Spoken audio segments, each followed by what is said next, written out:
स्वागतम आपके अपने YouTube चैनल हिंदी विजय में। कैसे हो आप सब? मुझे आशा है कि सब कुशल मंगल ही होंगे। तो हम यहाँ देख रहे हैं यूपी पीजीटी जो 2010 में परीक्षा हुई थी, उसी को हम सॉल्व कर रहे हैं। परीक्षा आपकी टल चुकी है, अगस्त में होनी है, लेकिन परीक्षा टलने का अर्थ ये बिल्कुल नहीं है कि आप पढ़ाई बिल्कुल छोड़ दें। और हम यहाँ जो सॉल्व कर रहे हैं, यहाँ से जो आपकी पीजीटी परीक्षा है, चाहे आपकी टीजीटी परीक्षा है, चाहे अन्य कोई भी हिंदी की परीक्षा हो, यहाँ से आपको 10% नहीं कह सकती हूँ, मैं आपको कह सकती हूँ 30-40% यहीं से आपको मिल जाएगा। ठीक है, तो हम कर रहे हैं सॉल्व। बढ़ते हैं अगले प्रश्न की तरफ। तो प्रश्न है हमारे सामने, क्योंकि एक पार्ट हम देख चुके हैं, ये भाग सेकंड है। भाग ये कौन सा है? ये भाग सेकंड है।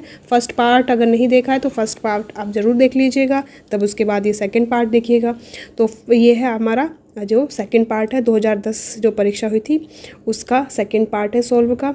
तो फर्स्ट पार्ट ज़रूर देख के आइएगा। चलिए हम सेकंड पार्ट की तरफ बढ़ते हैं। तो प्रश्न है हमारे सामने। तो प्रश्न क्या है? शुद्ध द्वैतवाद दर्शन के प्रवर्तक हैं शंकराचार्य जी, मध्वाचार्य जी, वल्लभाचार्य जी, विष्णु स्वामी जी। कौन है जो शुद्ध द्वैतवाद दर्शन के प्रवर्तक हैं? शुद्ध द्वैतवाद के प्रवर्तक कौन हैं?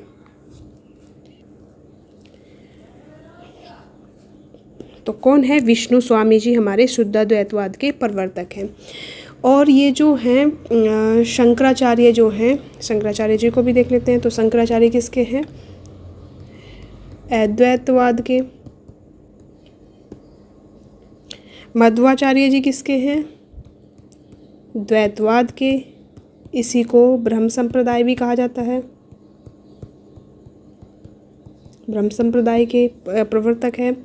वल्लभाचार्य जो हैं और विष्णु स्वामी शुद्ध द्वैतवाद के प्रवर्तक हैं। ठीक है, वल्लभाचार्य जी और विष्णु स्वामी जी जो हैं ये शुद्ध द्वैतवाद के प्रवर्तक हैं। लेकिन विष्णु स्वामी के प्रमुख शिष्य वल्लभाचार्य जी थे, ये गुरु थे और ये शिष्य थे। और इन्होंने जो विष्णु स्वामी हैं इनके संप्रदाय का प्रवर्तन किया है। इनकी मान्यताओं को ही वल्लभाचार्य जी ने ग्रहण किया और प्रमुख भक्त एवं आचार्य ये माने जाते हैं वल्लभाचार्य जी। तो शुद्ध द्वैतवाद दर्शन के प्रवर्तक कौन है? तो विष्णु स्वामी जी हैं। अगर विष्णु स्वामी नहीं आते तो वल्लभाचार्य जी होते। ठीक है, ऐसे प्रश्न सॉल्व किया जाता है। अगला प्रश्न है, कृष्ण गीतावली ग्रंथ के रचनाकार कौन है? सूरदास जी, तुलसीदास जी, नंददास जी या मीराबाई जी। कौन है कृष्ण गीतावली ग्रंथ के रचनाकार? तो कृष्ण गीतावली किसने लिखी है? तो ये लिखी है तुलसीदास जी, हमारे तुलसीदास जी ने लिखी है। गोस्वामी तुलसीदास जी ने लगभग 12 ग्रंथ नहीं, लगभग नहीं 12 ग्रंथ इनके प्रमाणिक माने जाते हैं, जिसमें है दोहावली,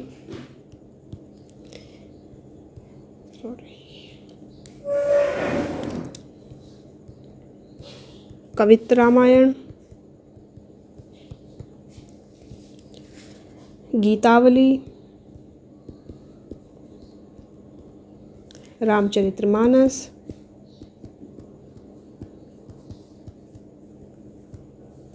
रामाज्ञा प्रश्नावली या रामाज्ञा प्रश्न, विनय पत्रिका,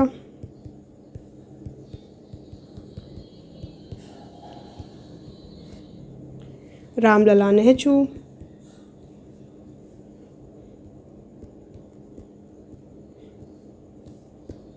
पार्वती मंगल,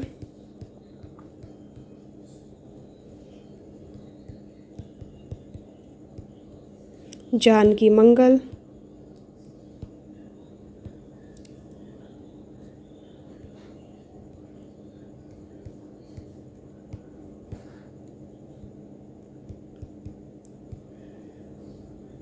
बरवे रामायण,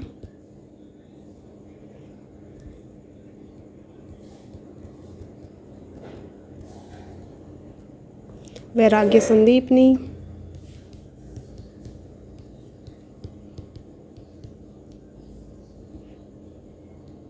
कृष्ण गीतावली। तो कितनी हो गई? 1 2 3 4 5 6 7 8 9 10 11 और 12। ठीक है, तो ये 12 कुल इनकी प्रमाणिक ग्रंथ माने जाते हैं। और अगर सूरदास जी की बात करें तो सूरदास जी ने लिखे हैं, सूरदास जी द्वारा रचित ग्रंथ हैं सूर सागर, सूर सारावली और इनका साहित्य लहरी। नंददास की जो रचनाएं हैं वो हैं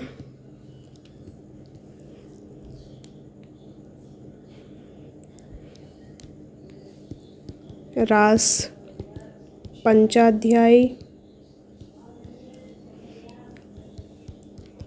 सिद्धांत पंचाध्यायी,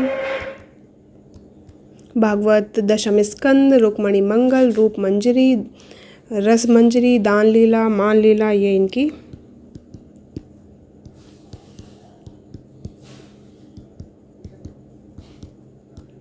रचनाएं हैं। अगले प्रश्न की तरफ बढ़ते हैं। अगला प्रश्न है तुलसीदास कृत विनय पत्रिका रचित है। भाषा बतानी है, ब्रजभाषा में, अवधी में, खड़ी बोली में, वैदिक संस्कृत में। तुलसीदास की जो विनय पत्रिका है किस भाषा में है, किस बोली में है, किस बोली में ये बताना है। ब्रजभाषा में, अवधी में, खड़ी बोली में, ये वैदिक संस्कृत में। तो किस में है, ये ब्रजभाषा में है। इसकी बोली क्या है, ब्रजभाषा है।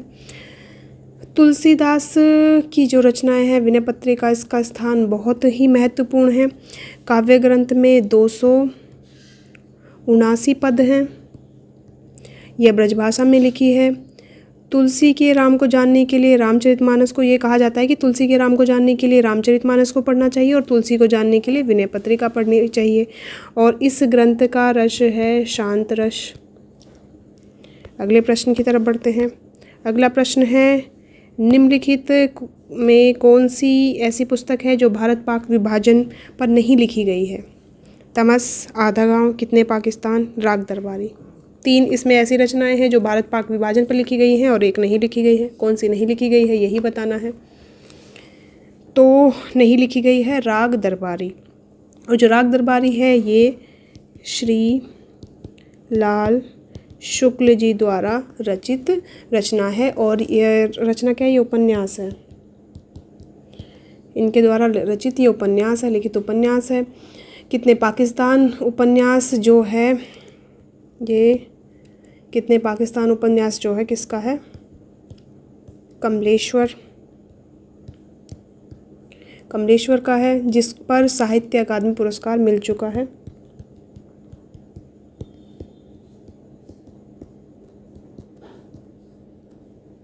पुरस्कार मिल चुका है।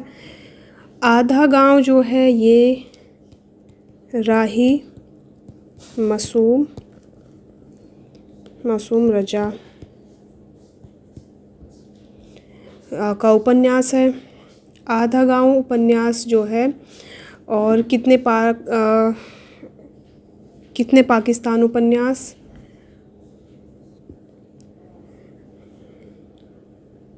तमस, आधा गांव और कितने पाकिस्तान, ये भारत पाक विभाजन पर आधारित है। तमस जो है ये भीष्म साहनी जी का उपन्यास है। ठीक है, तो ये तीनों भारत पाक पर आधारित है और ये राग दरबारी नहीं है। राग दरबारी किस प्रकार का है, तो राग दरबारी श्री लाल शुक्ल का साहित्य अकादमी पुरस्कार इस पर भी प्राप्त हुआ है। ठीक है, अगला प्रश्न है हिंदी की प्रसिद्ध कहानी कसाईबाड़ा के लेखक कौन हैं। ओम प्रकाश वाल्मीकि, कमल भारती, शिवमूर्ति, शिवराज सिंह बेचैन। कौन है जो कसाईबाड़ा के लेखक हैं, तो कौन है, शिव मूर्ति। अगला प्रश्न है प्रभु जी तुम चंदन हम पानी, जाकी अंग अंग बास समानी, पंक्ति किस संत कवि की है। कबीरदास, दादू दयाल, धर्मदास, रैदास। किसकी है, प्रभु जी तुम चंदन हम पानी, जाकी अंग अंग बास समानी। किसकी है ये, तो ये है रैदास जी की है। और जो रैदास जी की रचनाएं हैं इसको रविदास की बानी शीर्षक से प्रकाशित करवाया जा चुका है। रविदास की बानी शीर्षक से इनको प्रकाशित कराया हुआ है। और इनके लिखे हुए 40 जो पद हैं वो गुरु ग्रंथ साहिब में भी गुरु ग्रंथ साहिब में भी संकलित है। रैदास का नाम अगर देखा जाए तो क्या था, रैदास का नाम क्या था, तो इनका नाम था, सॉरी नाम नहीं, इनका नाम जो है वास्तविक नाम क्या था, रविदास। वास्तविक नाम इनका रविदास है। और इनका जो नाम है, जो रामानंद के 12 शिष्य थे उनमें है, किंतु रैदास की रचनाओं में कहीं भी रामानंद का उल्लेख नहीं देखने को मिलता है। कबीर की अगर प्रसिद्ध रचना है वो है बीजक। दादू दयाल की रचना है हरडे वाणी।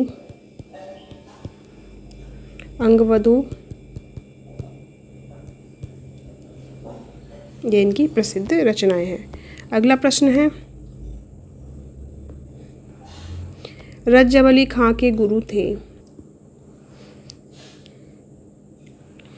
तो रज्जब अली खां के गुरु कौन थे? नानक, गुरु नानक, दादू दयाल, मलूकदास, धन्ना। कौन है रज्जब अली खां के गुरु?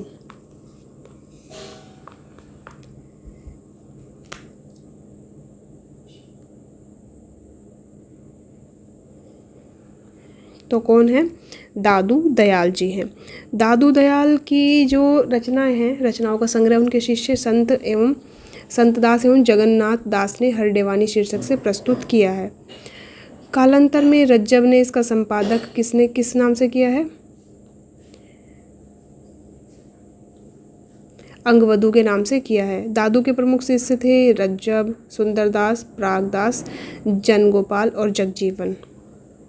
ठीक है, तो रज्जब अली खां के साथ साथ और कौन थे दादू दयाल के शिष्य? तो वो थे सुंदरदास,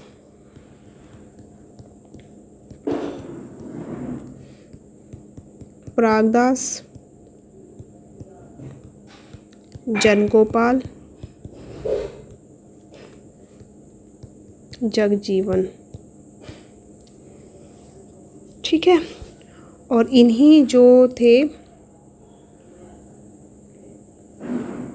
रज्जब ने जो ये हरडेवानी थी इसका संपादन किस नाम से किया था? अंगवधु नाम से किया था। अगला प्रश्न है, निम्नलिखित में से कौन विठलनाथ का शिष्य था? सूरदास, चतुर्भुजदास, परमानंदास, कृष्णदास। एक जो है अष्टछाप के कवियों में से एक प्रश्न पूछा ही जाएगा, तो अष्टछाप को भी अच्छे से पढ़ लीजिएगा। तो बताइए, सुंदर दास कौन थे? विठलनाथ का शिष्य कौन सा था? तो कौन है? चतुर्भुज दास जी विठलनाथ के शिष्य थे। ये वल्लभाचार्य जी के थे और परमानंद दास जी भी, कृष्णदास जी भी, सूरदास जी भी, चतुर्भुज दास और एक चौथे शिष्य थे इनके कुंभन दास जी। ये 4 शिष्य इनके हो गए। साथ ही जो विठलनाथ जी के शिष्य थे, एक तो चतुर्भुज दास हो गए, एक गोविंद स्वामी हो गए, एक नंददास हो गए,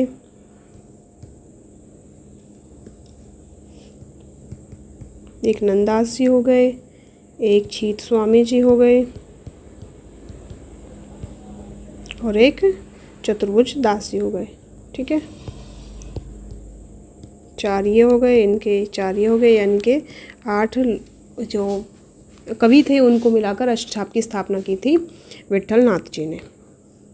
तो ये सब शिष्य हैं विठलनाथ जी के। अगला प्रश्न है, गणेशाय नमः में प्रयुक्त विभक्ति है। संस्कृत से प्रश्न है, गणेशाय नमः में प्रयुक्त विभक्ति है प्रथमा, द्वितीय, चतुर्थी, षष्ठी। कौन सी है? तो कौन सी है? इसमें चतुर्थी विभक्ति है। अगला प्रश्न है, खग कुल कुल सा बोल रहा, खग कुल कुल सा बोल रहा, इसमें कौन सा अलंकार है? इस रेखांकित शब्द में कौन सा अलंकार है? यमक, श्लेष, उपमा, रूपक।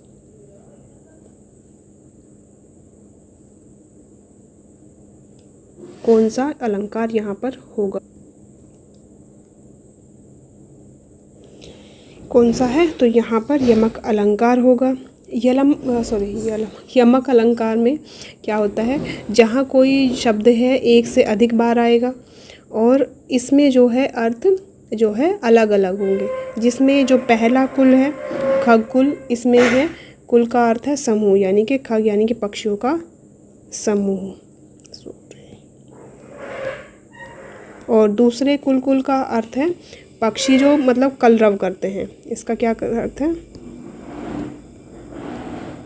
कलरव जो करते हैं, कलरव का ये सूचक है कि क्या है, पक्षियों का समूह कुल यानी कि कलरव कर रहा है। तो यहाँ पर यमक अलंकार होगा। अगला प्रश्न है, निम्नलिखित पंक्तियाँ किस कवि की हैं? खने खन नयन कोन अनुसरई, खने वसन धूलि तन भरई। विद्यापति, वल्लभाचार्य, विट्ठलनाथ, निम्बार्काचार्य। कौन है इस पंक्ति के रचनाकार? खने खने नयन कौन अनुसरई, खने खने वसन धूलि तन भरई। किसका है? तो ये है विद्यापति जी का। और विद्यापति जो हैं ये आदिकालीन कवि है, यानी कि ये आदि काल की पंक्तियां हैं। वल्लभाचार्य और विट्ठलनाथ जी ये हैं अष्टछाप से संबंधित। अष्टछाप कह लीजिए या कह लीजिए ये भक्ति काल से हैं। अष्टछाप जो है वो भक्ति काल से हैं। निम्बार्काचार्य जो हैं ये भी भक्तिकालीन कवि हैं। और ये जो पंक्ति है ये विद्यापति जी की है। विद्यापति की जो रचनाएं हैं कीर्तिलता, कीर्ति पताका और पदावली इनकी हैं। अगला प्रश्न है, मैथिली शरण गुप्त द्वारा रचित जयद्रथ वध क्या है? महाकाव्य है, प्रबंध काव्य है, खंड काव्य है, क्या है? ये जो जयद्रथ वध है मैथिली शरण गुप्त का, ये क्या है? मैथिली शरण गुप्त का जो जयद्रथ वध है क्या है? महाकाव्य है, प्रबंध काव्य है या खंड काव्य है?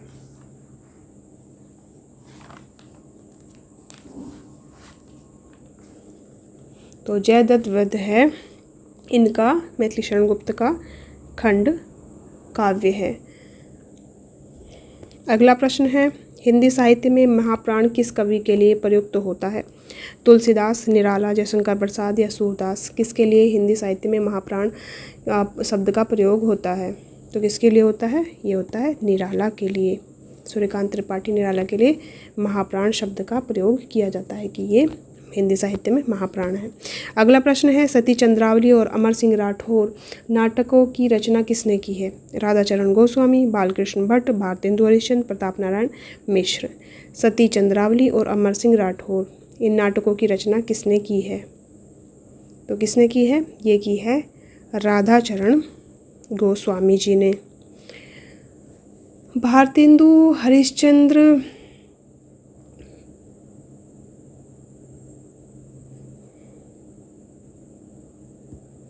अगर भारतेंदु हरिश्चंद्र के ही अगर हम नाटक देखें तो इनमें है विद्या सुंदरी, पाखंड विडंबन, धनंजय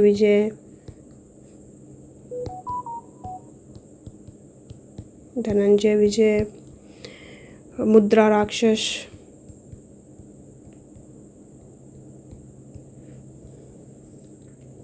दुर्लभ बंधु, वैदिक हिंसा, हिंसा न भवति, सत्य हरिश्चंद्र, श्री चंद्रावली, विसस्य विस्मोषधम, भारत दुर्दशा, नील देवी, अंधेर नगरी, सती प्रताप, प्रेम जोगनी, ये इनके नाटक है। राधाचरण गोस्वामी जो हैं इनका अगर देखें तो इनके और हैं अमर सिंह राठौर, ये तो हो ही गया है। सती चंद्रावली ये इनके प्रसिद्ध नाटक है। बालकृष्ण भट्ट के जो नाटक है नल दमयंती, स्वयंवर,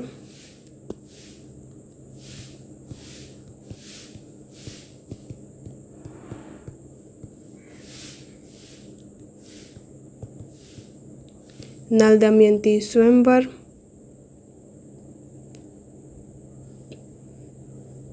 नई रोशनी का विष, ब्रह्मालल, वेणी संहार,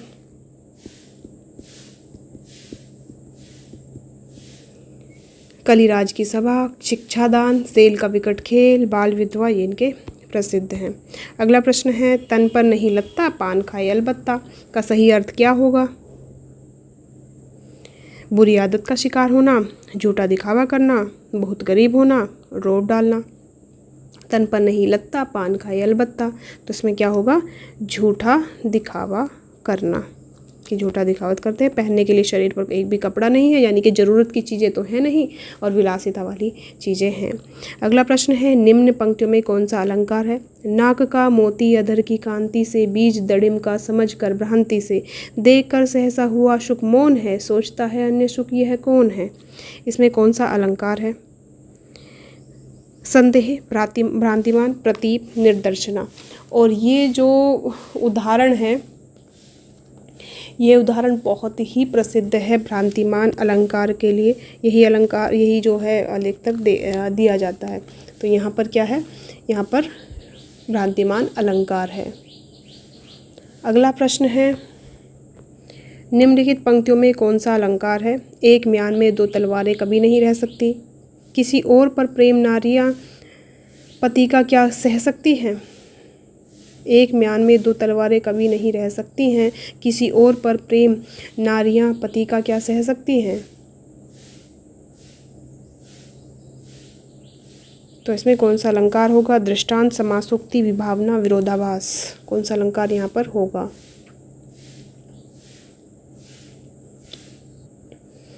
तो यहाँ पर होगा दृष्टांत अलंकार। और दृष्टांत अलंकार जहाँ उपमेय और उपमान में बिंब प्रतिबिंब जो देखा जाए, वहाँ पर क्या होता है, दृष्टांत अलंकार होता है। अगला प्रश्न है, माटी की मूर्ति नामक रेखा चित्र किसने लिखा है। महादेव वर्मा, निराला, सुमिता नंदन पंत, रामवृक्ष बेनीपुरी। किसने लिखा है माटी की मूर्ति। तो माटी की मूर्ति लिखा है रामवृक्ष बेनीपुरी। और रामवृक्ष बेनीपुरी के अगर देखा जाए और रेखा चित्र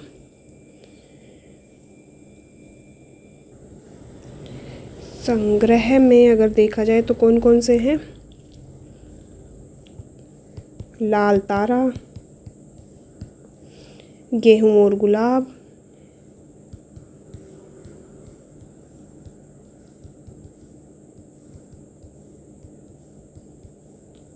मील के पत्थर, ये प्रमुख इनके निबंध रेखा चित्र हैं। महादेवी वर्मा ने अगर रेखा चित्र कौन से लिखे हैं तो वो देख लेते हैं। तो महादेवी वर्मा ने लिखे हैं अतीत के चलचित्र, स्मृति की रेखाएं, पथ के साथी,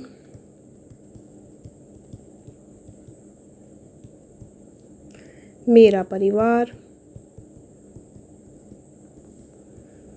ये इनके प्रमुख निबंध हैं। और अगर देखा जाए सुमित्रा नंदन निराला जी का देखते हैं। निराला जी के जो प्रमुख निबंध हैं तो ये हैं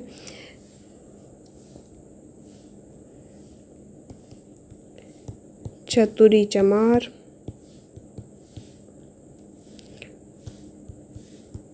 कुल्ली भाट,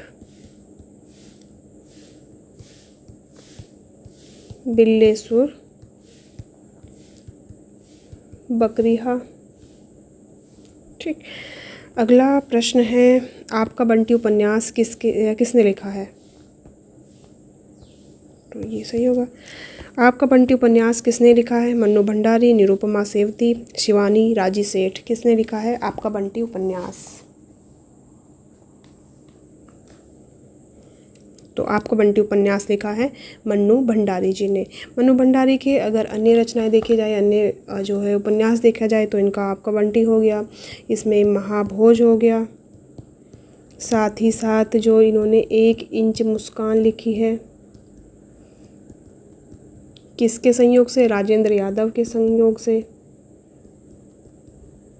इन्होंने दोनों ने संयुक्त रूप से लिखा था 1 इंच मुस्कान।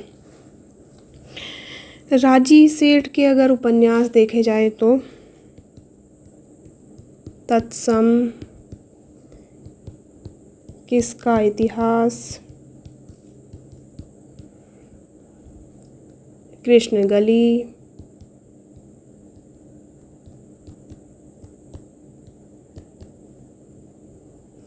भैरवी,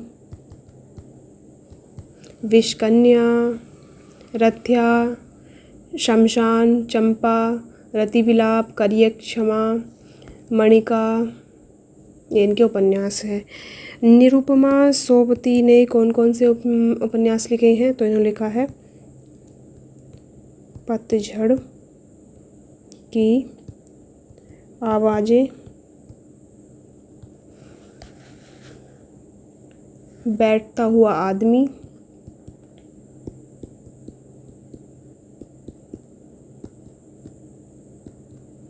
मेरा नरक अपना है,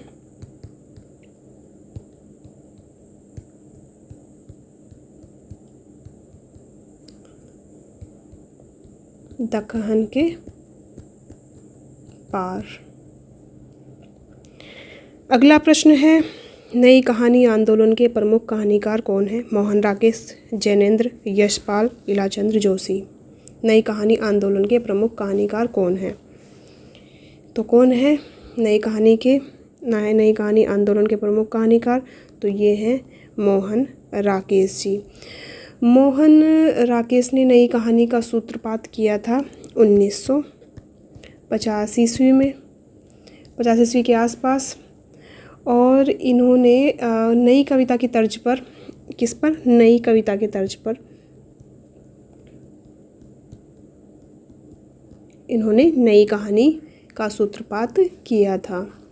नई कहानीकारों में अगर देखा जाए मोहन राकेश जी हैं, साथ ही साथ राजेंद्र यादव हैं, कमलेश्वर हैं, धर्मवीर भारती है, निर्मल वर्मा है, अमरकांत है, मार्कंडे, मन्नू भंडारी, राजकमल चौधरी, श्रीकांत वर्मा, ये नई कहानी मतलब कहानी के प्रमुख कहानीकार है। अगला प्रश्न है, उपमा, पद लालित्य और अर्थ गौरव की दृष्टि से एक साथ तीनों गुणों से युक्त कौन सा संस्कृत कवि प्रसिद्ध है?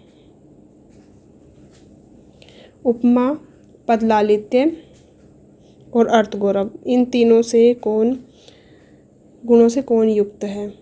उपमा कालिदासस्य, भारवे अर्थगौरवम, दंडिनः पदलालित्य, माघे सन्ति त्रयोगुणाः। उपमा कालिदासस्य, भारवे अर्थगौरवम, दंडी पदलालित्य, दंडी ने क्या है? पदलालित्य, और भारवी अर्थ गौरव के लिए प्रसिद्ध है। और माघ त्रयोगुण है। अगला प्रश्न है, मैंने स्मृति के दीप जलाई किसकी रचना है? राजश्री पुरुषोत्तम दास टंडन की, रामवृक्ष बेनीपुरी की, लक्ष्मी नारायण सुधांशु की, रामनाथ सुमन की। किसकी है मैंने स्मृति के दीप जलाए? तो ये है लक्ष्मी नारायण सुधांशु की। अगला प्रश्न है, कंधा का तत्सम है स्कंद, स्कंद, कक्षु, कंधु। क्या है जो कंधे का तत्सम होगा? तो आपको पता ही है, कंधे का तत्सम होता है स्कंद। अगला प्रश्न है, रेखाएं बोल उठी, ये रेखा चित्र है, ये किसने लिखा है? देवेंद्र सत्यार्थी, शांति प्रिय द्विवेदी, शिवपूजन सहाय, उपेंद्र नाथ अश्क। रेखाएं बोल उठी किसका है ये रेखा चित्र? तो ये है देवेंद्र सत्यार्थी का ये रेखा चित्र है। और इन्होंने जो देवेंद्र सत्यार्थी है, ये भावात्मक रेखा चित्र के लेखक हैं। ये भावात्मक रेखा चित्र बहुत अधिक लिखते थे। अगला प्रश्न है, साधना गद्य काव्य किसने लिखा है? राय कृष्णदास, अज्ञेय, दिनकर, माखनलाल चतुर्वेदी। साधना जो है ये गद्य काव्य किसने लिखा है? राय कृष्णदास, अज्ञेय, दिनकर, माखनलाल चतुर्वेदी। तो ये लिखा है राय कृष्णदास जी ने। राय साहब ने परंपरागत ब्रज भाषा में कविताएं लिखी हैं, तो ब्रज रज में ये संग्रहित हैं। और इनके भावुक नामक खड़ी बोली काव्य संग्रह पर छायावाद का स्पष्ट प्रभाव देखा जा सकता है। अगला प्रश्न है, डॉक्टर नामवर सिंह की पुस्तक दूसरी परंपरा की खोज किस पर केंद्रित है? हजारी प्रसाद द्विवेदी, जयशंकर प्रसाद, जगदीश गुप्त या प्रेमचंद जी। नामवर की जो पुस्तक है दूसरी परंपरा की खोज, ये किस पर आधारित है? तो ये है हजारी प्रसाद द्विवेदी जी पर आधारित ये है। अगला प्रश्न है रूपकों का बादशाह किसे कहा जाता है? तुलसीदास, सूरदास, कबीरदास, परमानंद दास। किसको जो है रूपकों का बादशाह कहा जाता है?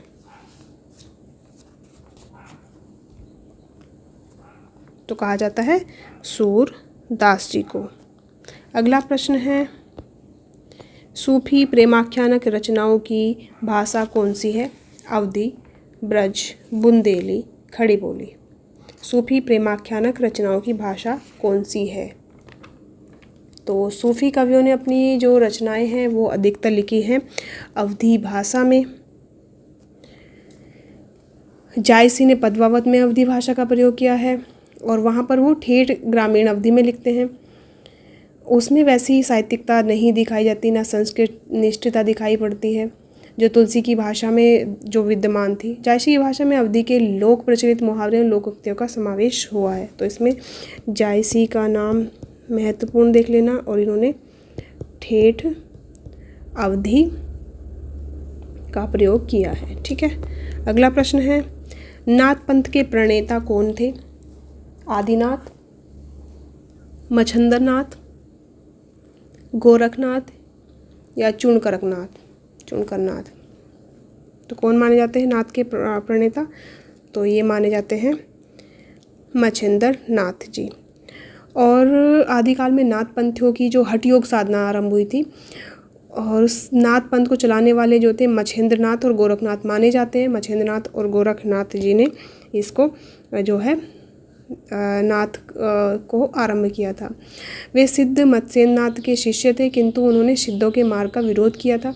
गौरवपंथी साहित्य के अनुसार आदिनाथ स्वयं शिव माने जाते हैं। ठीक है। अगला प्रश्न है अद्भुत रस का स्थायी भाव क्या है? विस्मय, क्रोध, उत्साह, जुगुप्सा। अद्भुत रस का स्थायी भाव बताना है। तो विस्मय किसका है? तो ये है अद्भुत रस का स्थायी भाव है। श्रृंगार रस का रति बताया ही था। हास्य रस का हास, करुण रस का शोक, रौद्र का क्रोध,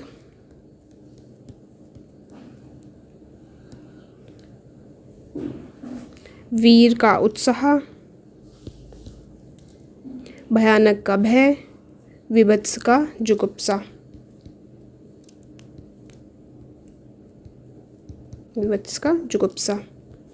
अद्भुत का विस्मय, शांत का निर्वेद। दलित साहित्य का सौंदर्य शास्त्र पुस्तक किसने लिखी है? ओम प्रकाश वाल्मीकि, कमल भारती, मोहनदास नेमिष राय, शिवराज सिंह बेचैन। दलित साहित्य का सौंदर्य शास्त्र पुस्तक का नाम है। ये किसने लिखी है? तो ये किसने लिखी है? ओम प्रकाश वाल्मीकि जी ने लिखी है दलित साहित्य का सौंदर्य शास्त्र। अगला प्रश्न है सदल मिश्र की भाषा की विशेषता है? पूर्वीपन, उर्दू की प्रमुखता, सहज एवं प्रवाहमयी भाषा, किस्सा गोई। तो सदल मिश्र की जो भाषा थी उसमें पूर्वीपन अधिक देखने को मिलता था। सदल मिश्र जो थे वो फोर्ट विलियम कॉलेज कलकत्ता में काम करते थे और इन्होंने जो है कॉलेज अधिकारियों की प्रेरणा से खड़ी बोली गद्य की पुस्तक लिखी थी। कौन सी? नासिकेतोपाख्यान।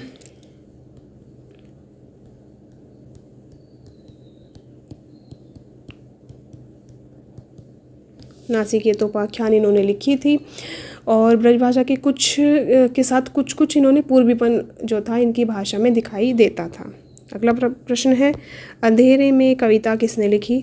मुक्तिबोध, नागार्जुन, त्रिलोचन या धूमिल।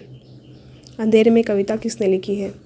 तो अंधेरे में कविता जो है ये फैंटेसी से संबंधित है और ये जो है मुक्तिबोध की रचना है। फैंटेसी इसमें अगर देखा जाए जो मुक्तिबोध जी है इन्होंने फैंटेसी में अधिक लिखा है। जैसे कोई जादुई कथा होती है यानी कि जो वास्तविकता से जिसका मतलब बहुत संबंध नहीं होता है। ठीक है। अंधेरे में जो है ब्रह्म राक्षस कविता इस दृष्टि से ये बहुत ज़्यादा उल्लेखनीय है, जो अंधेरे में है और इनका एक ब्रह्म राक्षस है, ये कविता इनकी दृष्टि से उल्लेखनीय है फैंटेसी के संदर्भ में।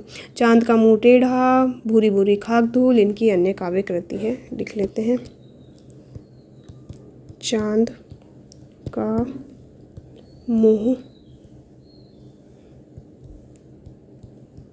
टेढ़ा है, भूरी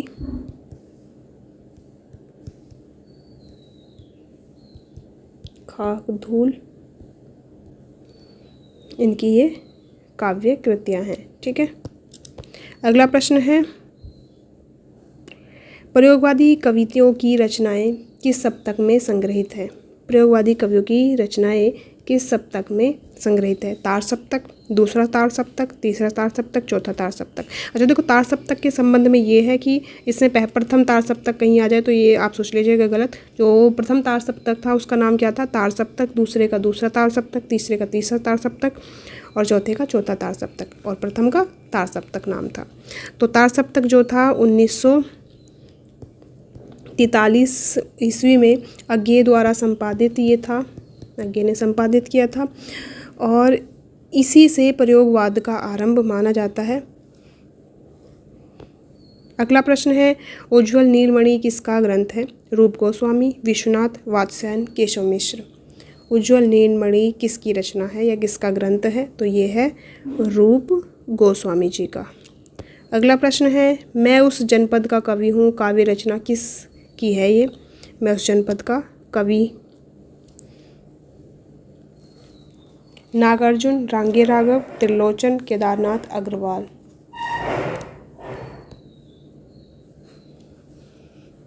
तो ये है त्रिलोचन की ये काव्य रचना है। नागार्जुन की अगर काव्य रचनाएं देखी जाएं तो नागार्जुन की काव्य रचनाएं हैं युगधारा, सतरंगे पंखों वाली, प्यासी पथराई आँखें,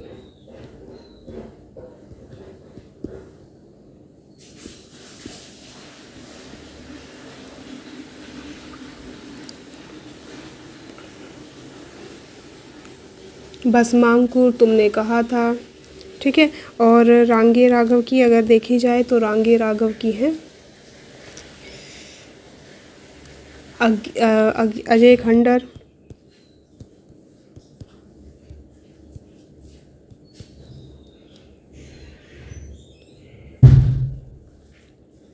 मेधावी, पांचाली, राह के दीपक ये इनकी है। केदारनाथ अग्रवाल की अगर देखी जाए तो इनकी है केदारनाथ अग्रवाल की युग की गंगा,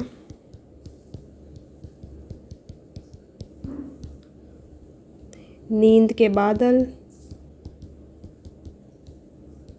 फूल नहीं रंग बोलते हैं, आग का आईना, समय समय पर और अपूर्वा ये इनकी रचनाएं हैं। त्रिलोचन की अगर देखा जाए तो त्रिलोचन ने लिखा है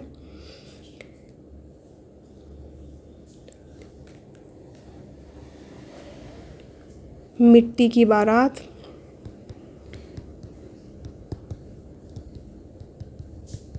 मिट्टी के बारात, मैं उस जनपद का कवि हूँ, धरती ये इनकी रचनाएं हैं। अगला प्रश्न है, एक पति के नोट्स कहानी के लेखक कौन हैं? गिरिराज किशोर, महेंद्र भल्ला, गोविंद मिश्र, राजी सेठ। एक पति के नोट्स तो किसके हैं? ये महेंद्र भल्ला की है। महेंद्र भल्ला अगर देखा जाए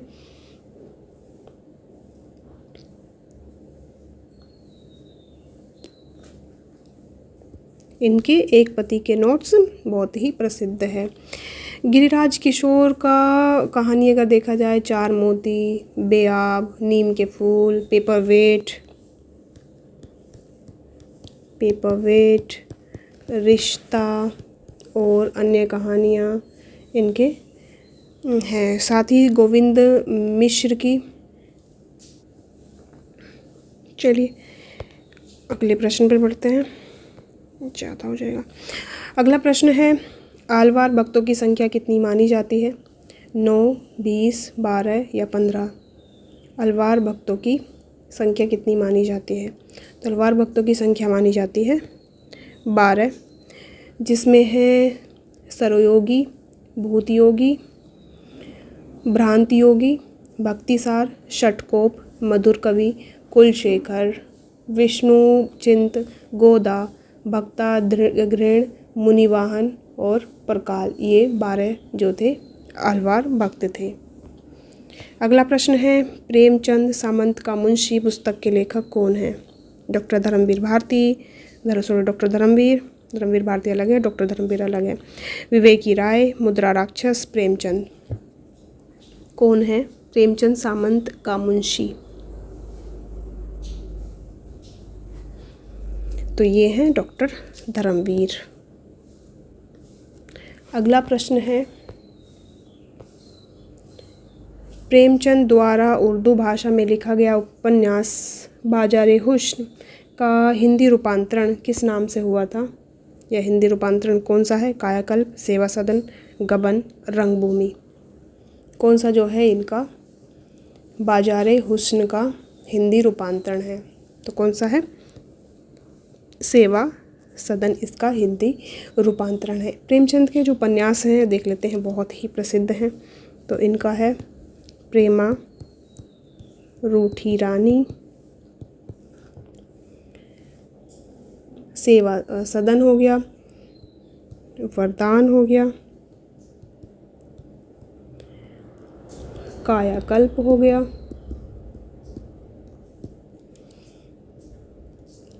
निर्मला हो गया, प्रतिज्ञा हो गया, गबन बहुत महत्वपूर्ण है आभूषणों को लेकर, कर्मभूमि, गबन अच्छा था, कर्मभूमि हो गया इनका, गोदान हो गया, मंगलसूत्र इनका अधूरा या अपूर्ण है। बाजारे हुस्न का नाम सेवा सदन है। प्रेमाश्रय अगर देखा जाए तो किसका है? प्रेमाश्रय गोशे आफियत। चौगाने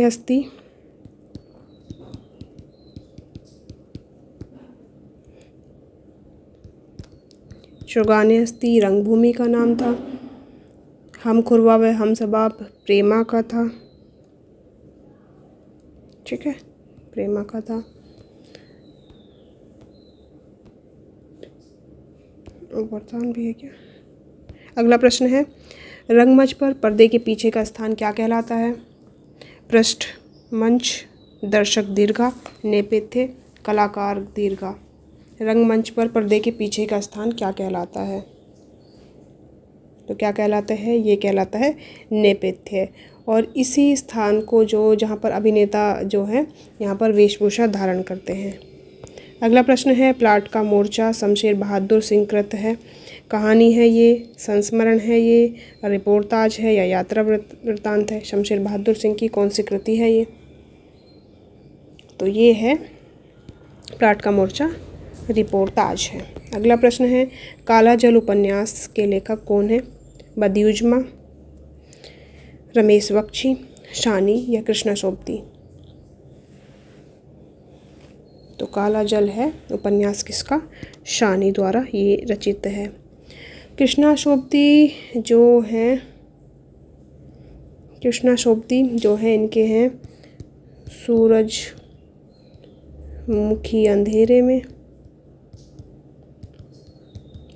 अंधेरे के, यारों का यार,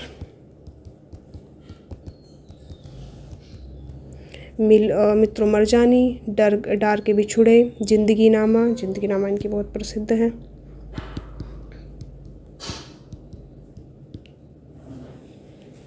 ए लड़की, रमेश बख्शी का अगर देखा जाए तो रमेश बख्शी ने लिखा है उपन्यास, बैसाखियों वाली इमारत, शानी का जो है वो है काला जल। अगला प्रश्न है, हिंदी का पहला समाचार पत्र उद्दंत मार्तंड प्रकाशित हुआ था 1840 ईस्वी में, 1826 ईस्वी में, 1830 ईस्वी में, 1844 ईस्वी में। कब ये जो है हिंदी का पहला समाचार पत्र उद्दंत मार्तंड प्रकाशित हुआ था? तो उद्दंत मार्तंड प्रकाशित हुआ था सन 1826 ईस्वी में ये प्रकाशित हुआ था। कहाँ से प्रकाशित होता था ये भी देख लेते हैं। तो ये प्रकाशित होता था कलकत्ता से। ये साप्ताहिक था और इसके साथ साथ इसके संपादक कौन थे? संपादक थे इसके जुगल किशोर जी।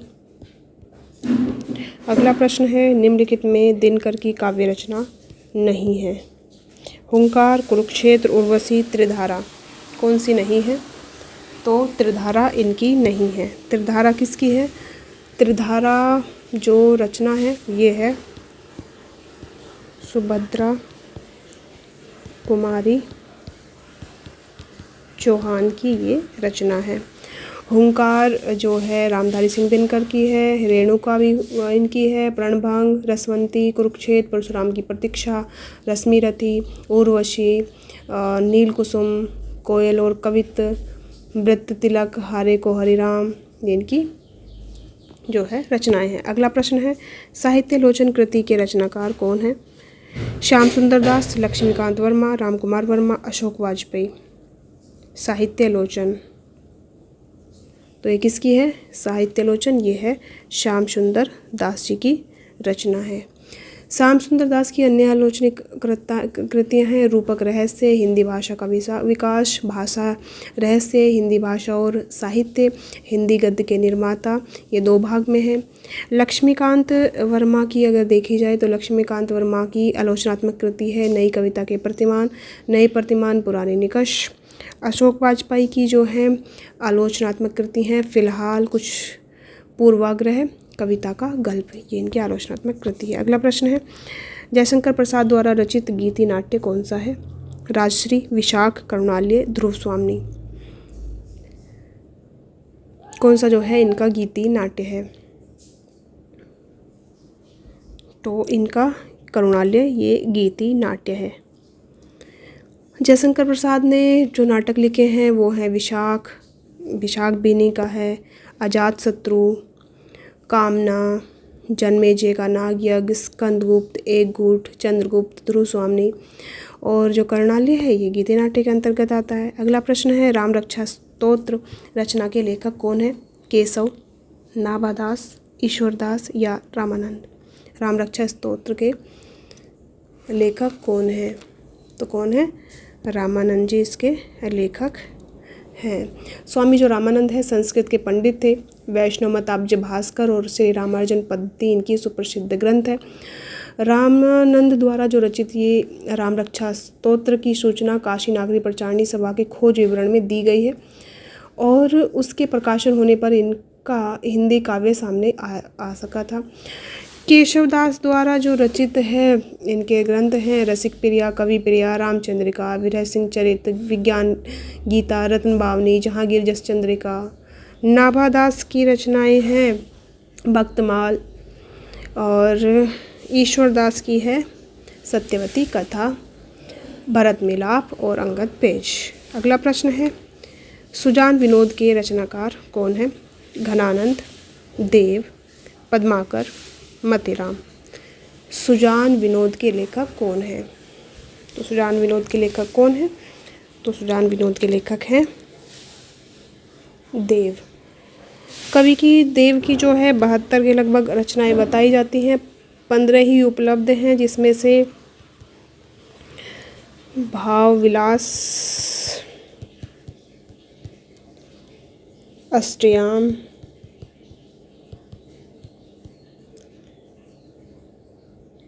भवानी विलास, प्रेम तरंग, कुशल विलास,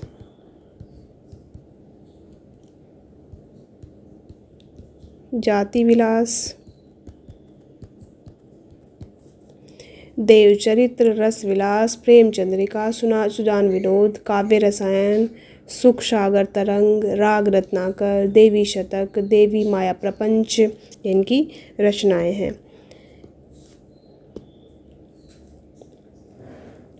पद्माकर के लगभग 7 बताए गए हैं और पद्माकर के हैं कौन कौन से? हिम्मत, बहादुर,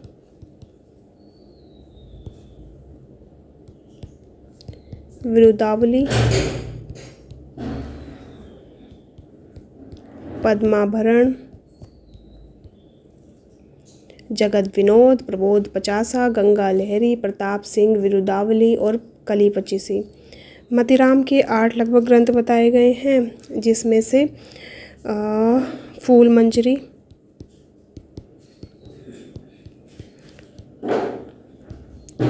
लक्षण श्रृंगार, साहित्यसार,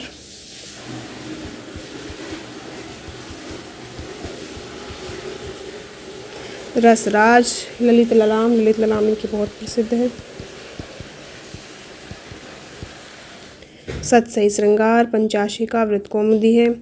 घनानंद की अगर देखी जाए तो इनकी है सुजानहित प्रबंध, इश्कलता,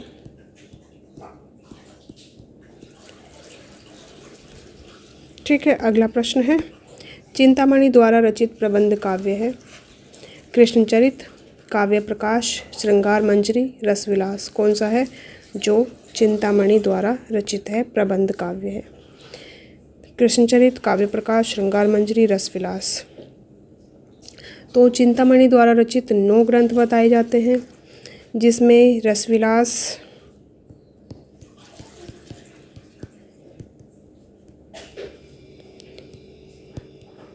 छंद विचार पिंगल, श्रृंगार मंजरी, कविकुल, कल्पतरु,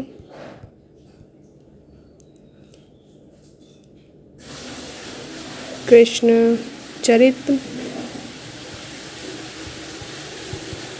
काव्य विवेक, काव्य प्रकाश, कवित्व विचार, रामायण, रसविलास। ये 9 ग्रंथ इनके माने जाते हैं। 4, 5, 6, 7, 8 और 9, ठीक है। और जो इसमें से इनका प्रबंध काव्य कौन सा है? तो इनका प्रबंध काव्य है कृष्ण चरित, इनका प्रबंध काव्य है। और साथ साथ ये रामायण भी इनका प्रबंध काव्य माना जाता है। अगला प्रश्न है, कीर्ति भनिति भूति भली सोई, सुरसरी सम सब कहीं हित होई। सूरदास की इस पंक्ति में कौन सा काव्य प्रयोजन स्पष्ट होता है? कीर्ति भनिति भूति भली सोई, सुरसरी सम सब कहे हित होई। इसमें तुलसीदास की में कौन सा काव्य प्रयोजन स्पष्ट होता है? यश की प्राप्ति, स्वांत सुखाय, लोकमंगल, धनार्जन।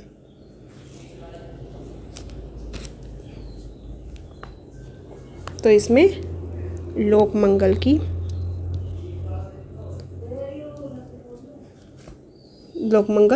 देखा जा रहा है। अगला प्रश्न है, अति सुदो स्नेह को मार्ग है, जहाँ नेकु श्यानप बाक नहीं। पंक्ति के लेखक कौन है?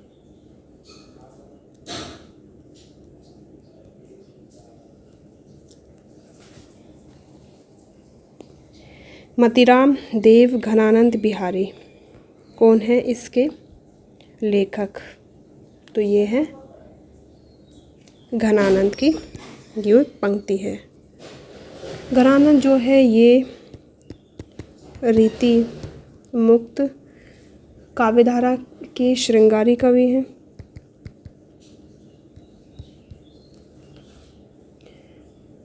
और ये जो पंक्ति है ये घनानंद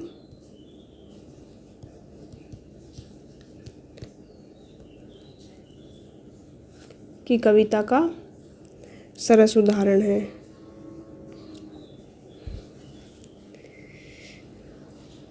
घनानंद ने 5 ग्रंथ लिखे हैं। सुजान सागर,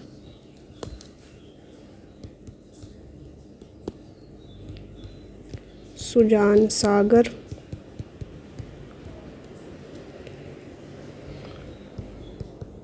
विरह लीला, लोकसार, रस केली वल्ली,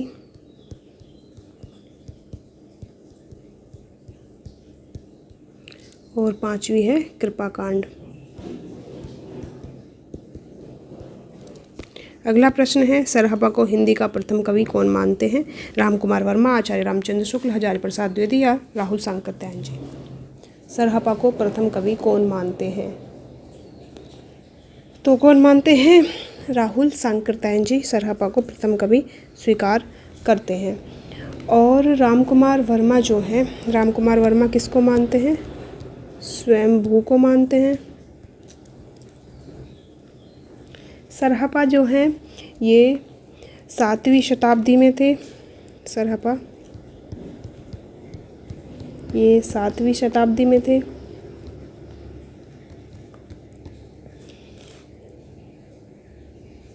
और इन्हें हिंदी का प्रथम कवि किसने माना है? राहुल सांकृत्यायन जी ने माना है। इनकी कविता में सरहपा की कविता में अपभ्रंश साहित्य का रूप मतलब देखने को मिलता है, जो आरंभिक हिंदी में प्रयुक्त उस समय प्रयुक्त होता हुआ देखा जाता था। अगला प्रश्न है, अब्दुल रहमान कृत संदेश राशक है महाकाव्य, खंड काव्य, प्रबंध काव्य या मुक्तक काव्य? अब्दुल रहमान कृत जो संदेश राशक है ये किस प्रकार का ग्रंथ है? तो ये है प्रबंध काव्य। अगला प्रश्न है, आला और उदल 2 नामक वीर सरदारों की वीरतापूर्ण लड़ाइयों का वर्णन मिलता है कौन सी रचना में मिलता है? परमाल रासों में, पृथ्वीराज रासों में, खुमान रासों में,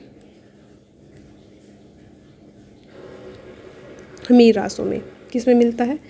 तो ये मिलता है परमाल रासों में।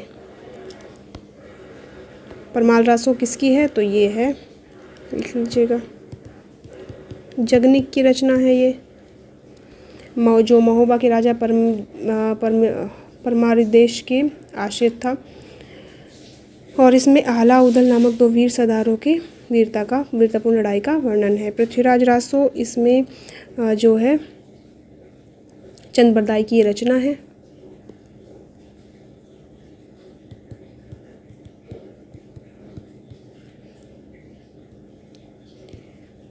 और हमारी जो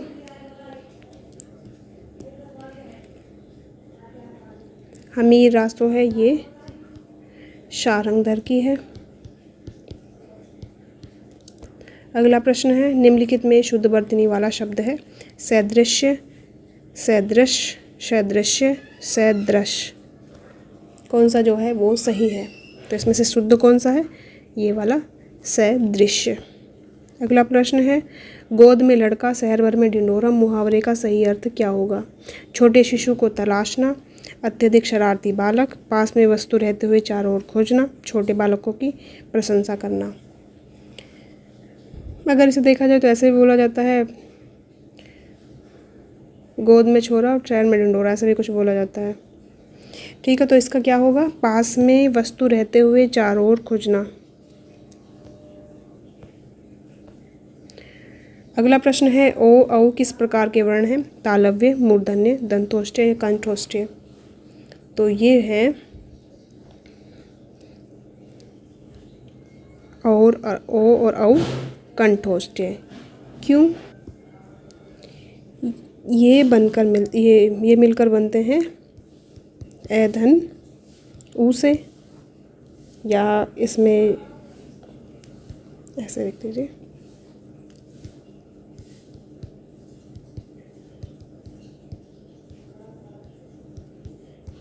ठीक है, तो ये कंठ से हैं और ये ओष्ठ से उच्चारित होते हैं, तो दोनों के मिलने से बनते हैं ओ और औ, इसलिए ये क्या होंगे, कंठोष्ठ्य होंगे। ठीक है, अगला प्रश्न है काव्य शोभा करनाम धर्मालंकारात् प्रक्षते, उक्ति के लेखक कौन है? आचार्य भामह, आचार्य विश्वनाथ, आचार्य मम्मट, आचार्य दंडी। तो ये किसका है? ये आचार्य दंडी का है।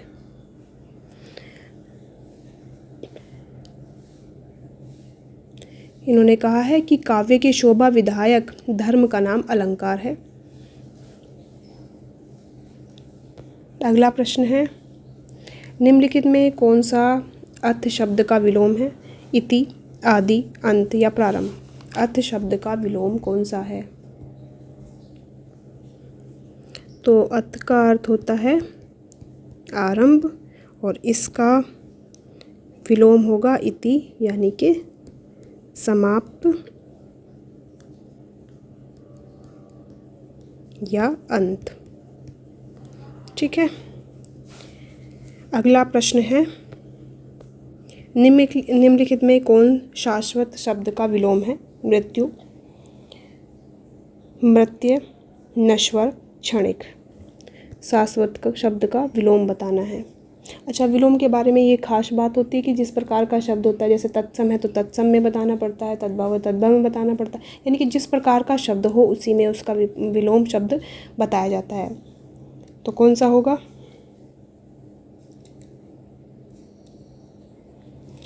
क्षणिक इसका विलोम होगा। शाश्वत यानी कि हमेशा रहने वाला, क्षणिक यानी कि बहुत छोटे क्षण के लिए रहने वाला, समाप्त हो जाने वाला। अगला प्रश्न है निम्नलिखित में शुद्ध वर्तनी वाला शब्द है? उच्छृंखल, उच्छृंखल, उच्च श्रृंखल या उच्च श्रृंखल। तो कौन सा होगा? उच्छृंखल, ये सही होगा। वो तो नहीं है सर।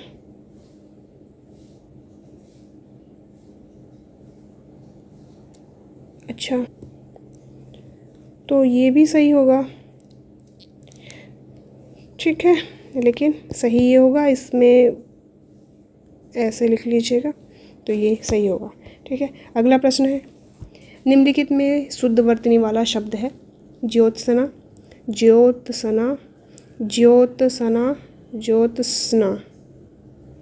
कौन सा होगा शुद्ध वर्तनी वाला? तो ये होगा ज्योत्सना, ये शुद्ध होगा, बाकी सब अशुद्ध है। अगला प्रश्न है ये भी शुद्ध अशुद्ध का है। अच्छा, पवन शब्द का शुद्ध संधि विच्छेद, संधि से है ये, पवन का शुद्ध संधि विच्छेद। पोधन अन, पवधन अन, पह धन अवन या पवधन न। तो ये बना है पो धन अन से मिलकर बना है पवन। ठीक है, अगला प्रश्न है और अंतिम प्रश्न है आज का, या और 2010 में जो परीक्षा हुई थी, आज ये 125वां प्रश्न है। प्रश्न है निम्नलिखित में द्वंद्व समास का शब्द है? आजकल, रातों रात, दिन दिन, वीर पुरुष। तो वीर पुरुष ये तो नहीं होगा, दिन दिन ये भी नहीं होगा, रातों रात ये भी नहीं होगा, आज और कल ये होगा। तो कौन सा सही है?